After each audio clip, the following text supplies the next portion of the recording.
Good morning, Jefferson City. It's Monday, June 1st, and this is the NT Daily. I'm Erin Schrimpf. Welcome back from the long weekend. There was a lot of rain again this weekend. It was a hard weekend to try to keep kids occupied and entertained. So I hope everybody else had better luck than I did, but I am really tired of this rain. Today, to get you caught up, we're going to talk about the Central Cattle Battle and at the JC Fairgrounds. We have a bunch of city updates up front, Minibikes and stunt driving, the Idaho Stop ordinance, and the city's process for filling a council vacancy. We are still tracking all of these data center conversations. We had another article in the News Tribune over the weekend, and I want to remind everybody to re-register for their online News Tribune accounts. We have more information about how we can help you do that. And we are going to close, as we always do, with prep sports.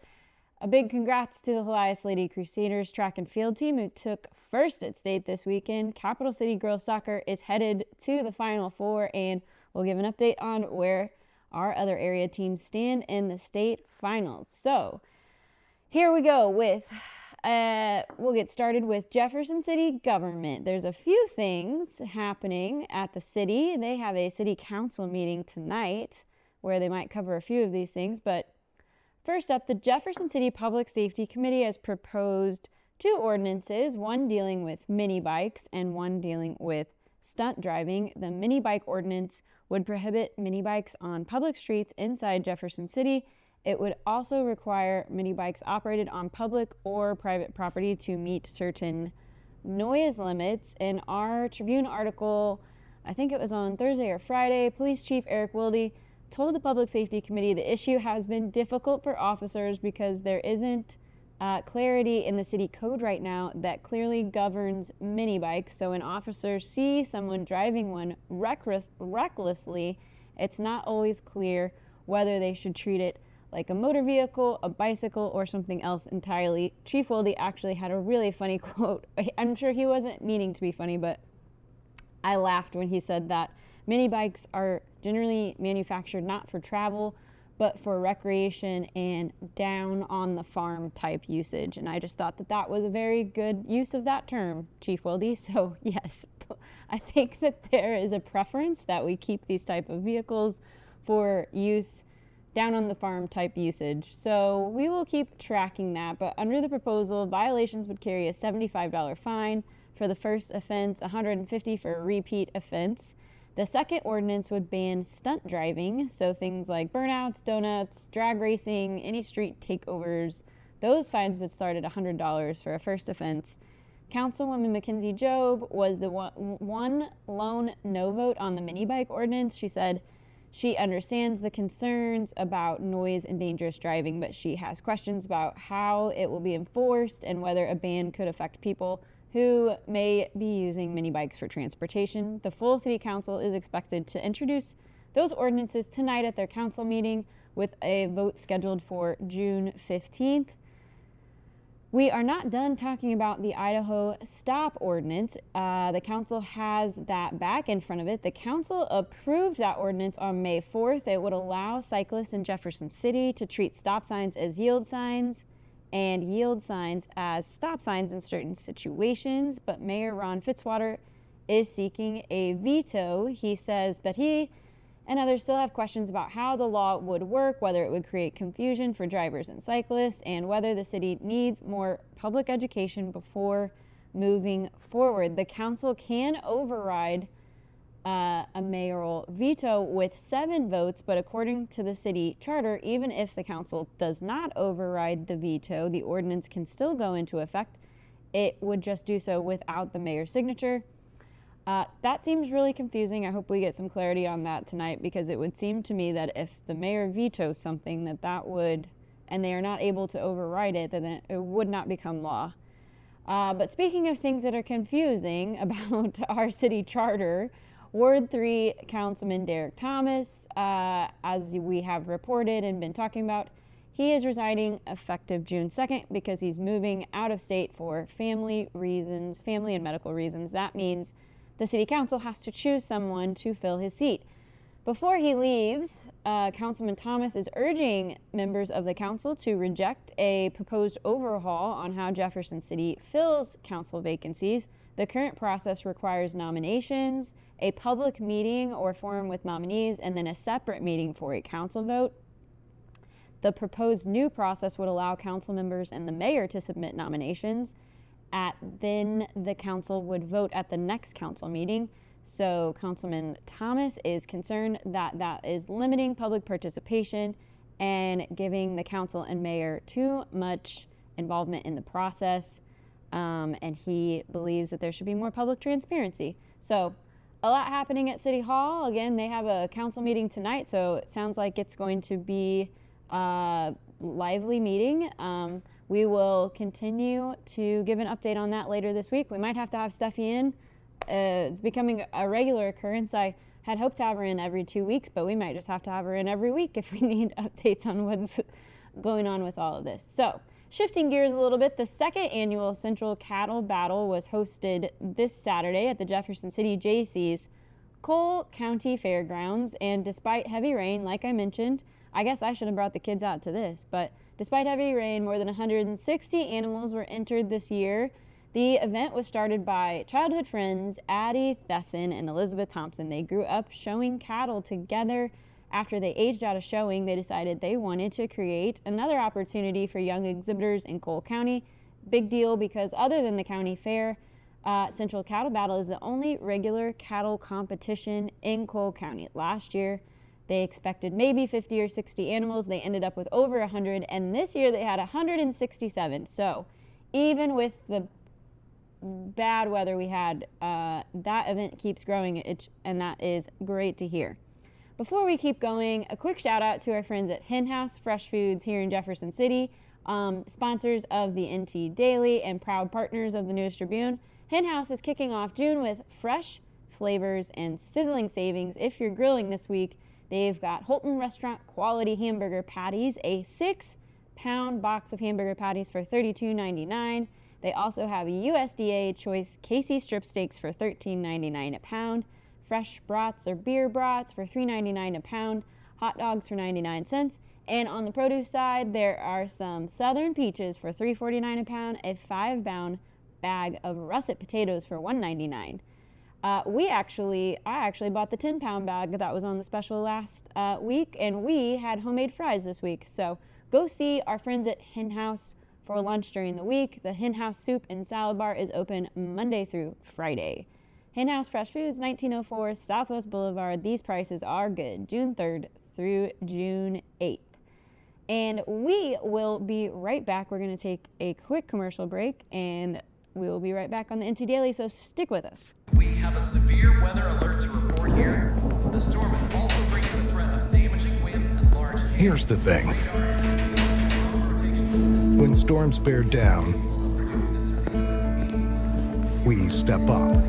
Ready to get? You bet. Our teams are always ready to keep your power strong. Ameren.com/poweron.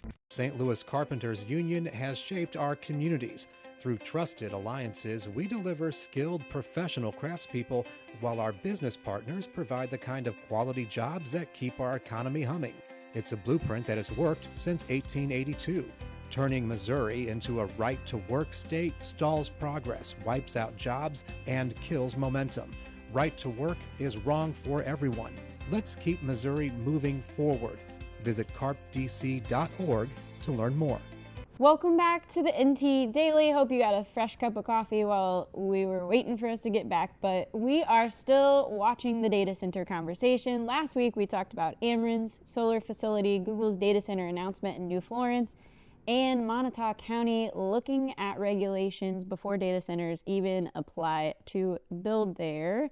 Again, our local government reporter, Matt McFarland, has been all over this, and I hope to have him in the studio soon. But this is becoming a bigger conversation across the country. We had an article in the News Tribune this weekend about how cities and counties in several states are starting to press pause on data center development because of concerns that we've talked about here: electricity, utility use, energy prices, water usage, infrastructure, lots of lots of infrastructure and environmental impacts to think about. Supporters of data centers say they are a job growth, bring jobs, tax revenue, and the necessary digital infrastructure we need for this new AI era that we are in. But opponents and local communities are starting to be more cautious and want better rules and clearer rules before these huge projects come in. So a lot of these discussions are begging one kind of central question: what needs to be in place before a data center shows up? That means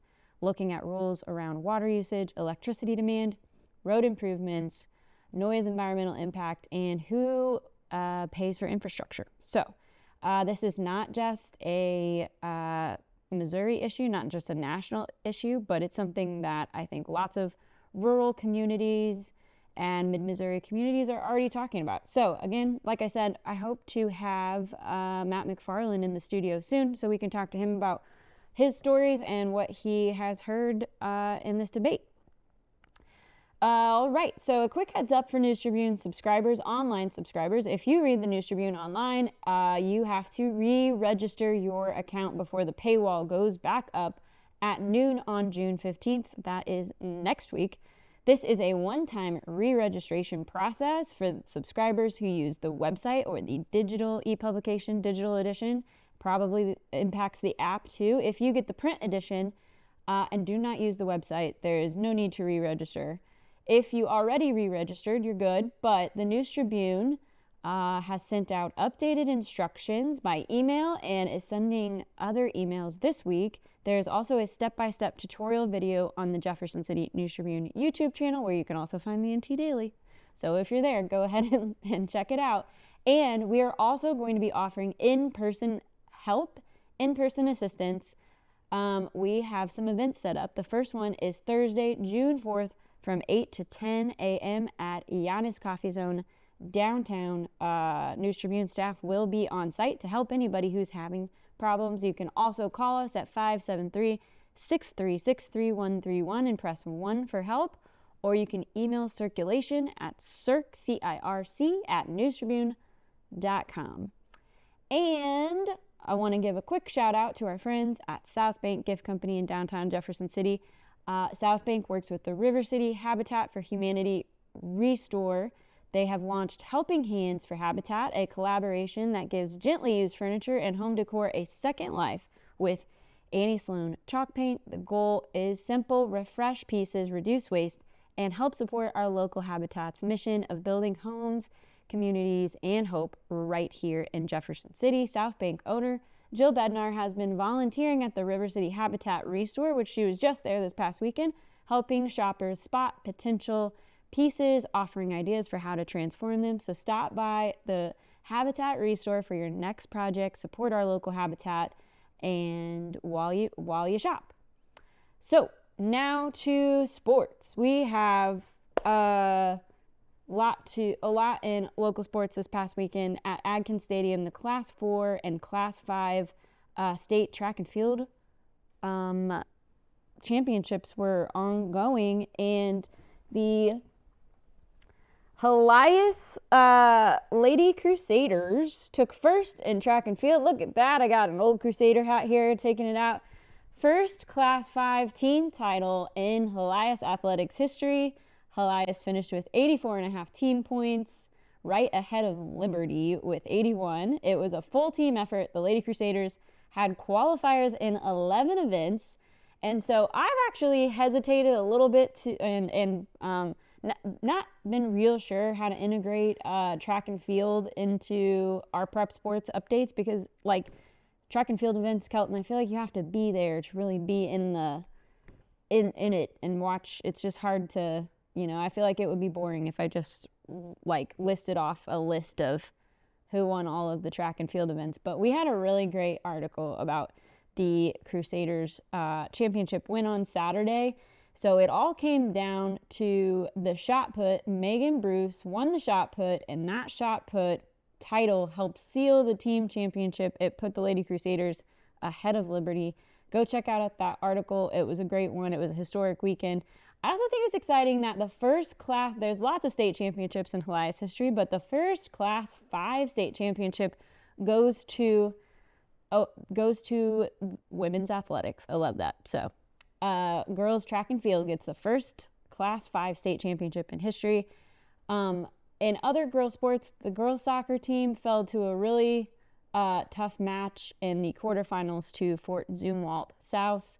So the Helias girls are knocked out of their state championship run, but the Capital City girls soccer is headed to the Final Four for the first time in program history, which is really exciting. The Lady Cavaliers beat Carl Junction 4-1 in the Class 3 state quarterfinals. After falling behind early, they responded with 4 unanswered goals. Cap City will face St. Michael the Archangel at 1:30 Friday in Fenton. Unfortunately, Fatima's baseball season came to an end with a loss to Duchesne, but I want to give a shout out to Greg Jackson, one of our sports writers, in his latest press box column. Greg wrote about why some of our smaller mid-Missouri area schools have been doing so well in this postseason. He talked about how Blair Oaks, Eugene, St. Elizabeth, Blair Oaks, Eugene, and St. Elizabeth are all in the baseball Final Four this week, and none of them has the best record among the remaining teams in their class. But Greg made the point that those teams challenge themselves during the regular season. They play up, they play much larger schools. So basically what I got out of this is that if you are in mid-Missouri in the spring, you have the opportunity to watch some pretty great baseball. So exciting to see the St. Elizabeth Hornets and Blair Oaks in the Final Four again this week. I think St. Elizabeth plays tonight in the Final Four. Blair Oaks plays Licking on Wednesday at 7, and St. E is playing North Shelby, kicking off the Final Four tonight. So that is your NT Daily for June 1st. Thank you for starting your Monday with us. If you have story ideas, community events, or anything happening around Jeff City, please email us at ntdaily@newstribune.com. Thanks for putting up with a little bit of Helias Crusader shout out today. I'm really glad that Kelton and I tied on that little wager that we had going, and that I did not have to wear any Southern Boone Eagles gear, at least not this year. Have a good morning, guys, and we'll see you tomorrow.